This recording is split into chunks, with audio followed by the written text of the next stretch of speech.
Bonjour à tous. Une petite ode aujourd'hui intitulée Ce qu'il dit. Non, ce n'est pas le peuple uniquement de France qu'il faut alors entendre en fin 2018, mais celui de la terre étreint par la souffrance, celui qui ne connaît qu'un cruel déficit. Ce qu'il dit est bien simple, il dit qu'il veut survivre, que sans un vrai partage, il ne pourra poursuivre. Il ne veut pas toiser, mais mande le respect. Et toute la sueur qui sur son front s'écoule ne vaut pas le dédain de celui qui déroule les liasses d'argent d'un commerce suspect. Ce peuple de sans-dents, ce peuple de racailles, obligé de choisir entre aliments et soins, s'émeut pour l'avenir du fruit de ses entrailles.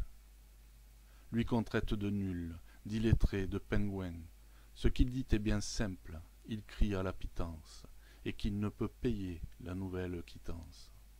Loin des puissants du monde en leur sublime tour, il reçoit leur mépris comme un atroce outrage, snobant tous ses travaux, commis dans leur ombrage, entraînés dans le flot par leurs trompeurs discours.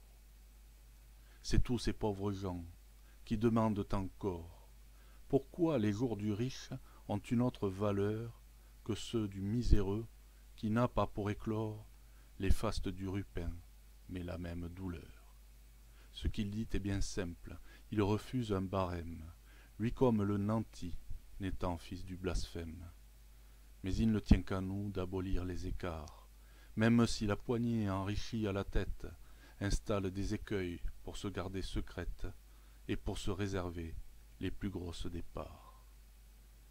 Il faut en conscience admettre que la vie de demain ne sera qu'à la condition d'un meilleur découpage en la philosophie, d'un plus juste équilibre en distribution. Ce qu'on dit est bien simple. Expireront les riches si les pauvres d'abord meurent sous les corniches. Peut-être dans 6 mois, peut-être dans 30 ans, le glas résonnera sur la terre abîmée, et ce sera la fin de notre renommée. Mais pour cela, faut-il être si mécontent? Merci.